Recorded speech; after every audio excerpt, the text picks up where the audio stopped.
Bonjour. Dans la première vidéo, nous avons vu à quoi servait le Game Bar. Maintenant, nous allons voir comment l'installer. Donc, pour commencer, il faut enlever cette partie amovible. Pour ce faire, vous prenez votre PS4. Vous allez mettre les deux paumes de la main. Là, j'ai déjà fait parce que sinon, ça aurait été dur avec la vidéo. Appuyez fort, fort, fort. Il faut vraiment appuyer fort, faut pas avoir peur. Pas non plus mettre 40 kg dessus, mais il faut quand même appuyer fort. Tirez jusqu'en haut que vous attendez un petit clip. Une fois que vous avez attendu le petit clip, vous ramenez le boîtier un petit peu vers vous et vous retirez le boîtier. Ce boîtier-là, vous le gardez surtout. Si demain vous voulez remettre l'ancien disque dur pour remonter la PS4 ou si vous en avez besoin pour une autre PS4. Nous allons commencer par retirer le disque dur qui est par défaut dedans avec le tournevis fourni avec le Game Bar. Ne perdez pas la vis, vous l'aurez besoin après. Et on retire le disque dur. Donc ce disque dur, c'est un disque dur de 500 ou 1 Teraoctet selon le modèle que vous avez choisi, de 2,5 pouces en 9,5. Ce disque dur, vous pourrez le formater sur Windows, Mac ou Linux. Et vous pourrez acheter sur Amazon ou un autre site un boîtier pour 15 € et l'utiliser en disque dur externe. Rien ne se perd.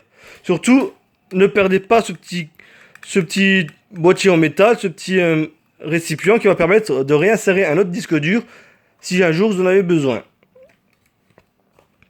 Vous prendrez donc le boîtier qui est fourni dans le carton Game Bar et vous le clipserez dedans. Là, vous enlevez un petit peu les câbles.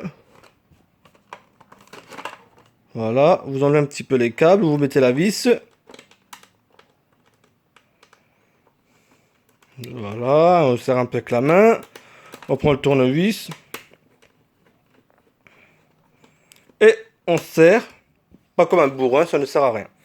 Là, vous allez prendre le Game Bar, le mettre dans le bon sens. Et il faut faire passer les câbles dans le petit trou. Alors là, je suis tout seul, donc si la caméra bouge un petit peu, parce que je dois tenir. C'est pas évident de faire cela tout seul. Voilà. Donc voilà, là vous voyez que j'ai passé les deux câbles. Vous faites en sorte de bien clipser le boîtier. Voilà. Là vous voyez que c'est bien clipsé partout. Donc ça a repris la forme de l'ancien boîtier avec un peu plus gros pour mettre le disque dur. Et là, vous allez voir qu'il y a le câble SATA par défaut et l'alimentation SATA Power. Donc le SATA Power, vous allez le brocher ni plus ni moins en dessous. Comme ceci, si ça veut bien rentrer.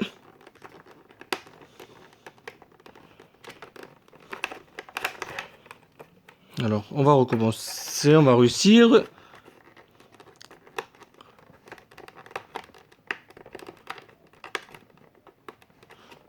Ah ok, pardon. Voilà, j'ai bien l'envers.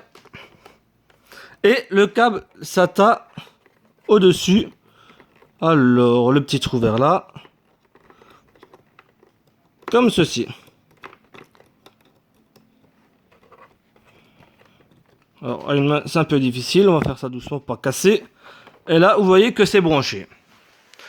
Vous allez prendre l'autre partie. Vous allez juste bêtement le clipser dessus. Et voilà, c'est quasiment installé. Là, vous prendrez donc la prise mâle-femelle que vous mettrez dans la fente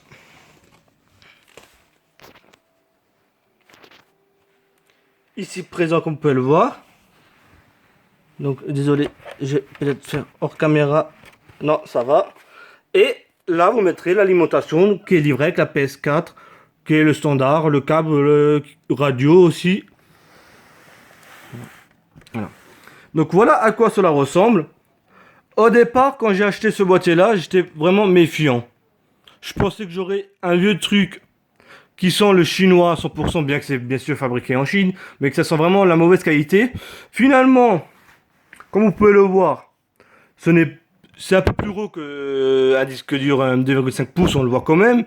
Mais esthétiquement parlant, je trouve que cela ne fait pas moche.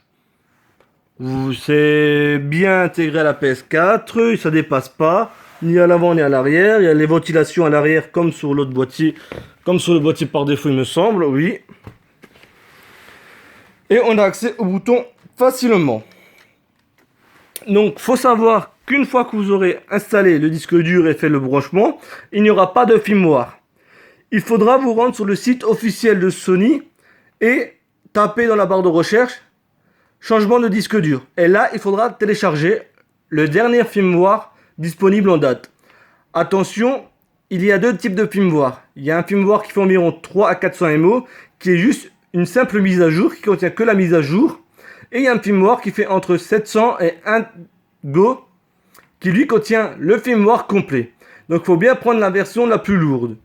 Aussi, pour éviter de briquer votre console, je vous conseille de prendre le dernier firmware sur le site officiel de Sony. Vous ne pourrez pas mettre un firmware plus ancien, la console refusera. Vous pourrez mettre par contre un firmware plus récent, mais évitez de prendre le firmware sur des sites douteux au risque de casser votre console. Donc il faudra aussi une clé USB en FAT32 de 1 Go minimum. Dans cette clé USB, vous allez créer un dossier qui s'appelle PS4 en majuscule. Dans ce dossier PS4, vous allez créer un dossier update toujours en majuscule.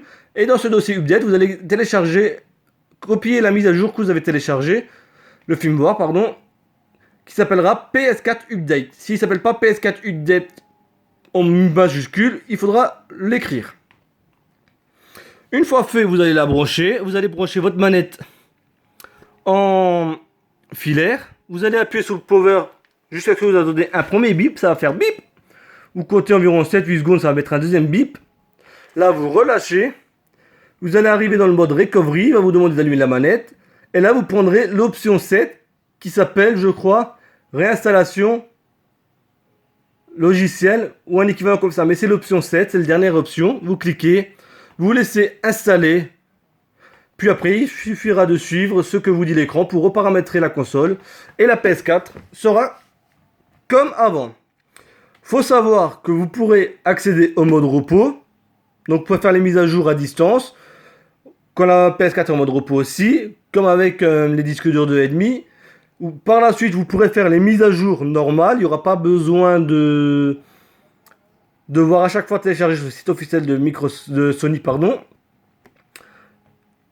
Donc, pour ceux qui téléchargent beaucoup sur le PSN Store, ou alors qui achètent beaucoup de jeux parce que les jeux maintenant s'installent aussi sur le disque dur, et un jeu en moyenne, un bon jeu, je parle pas des petits jeux, c'est entre 30 à 60 gigaoctets. Si vous prenez par exemple les Uncharted, ça dépasse les 100 Go, les Uncharted 1, 2, 3, qui est disponible sur PS4, c'est plus de 100 Go parce qu'il y a 3 jeux. Donc, un disque dur de 500 Go ou 1 Teraoctet peut vite être pris. Là, moi j'ai pris le modèle 4 Teraoctets, je pense que c'est le bon compromis entre le 2 Teraoctets et le 6 Teraoctets. C'est le bon compromis prix. Voilà. Donc surtout, ce disque dur là, si vous avez un disque, gardez-le.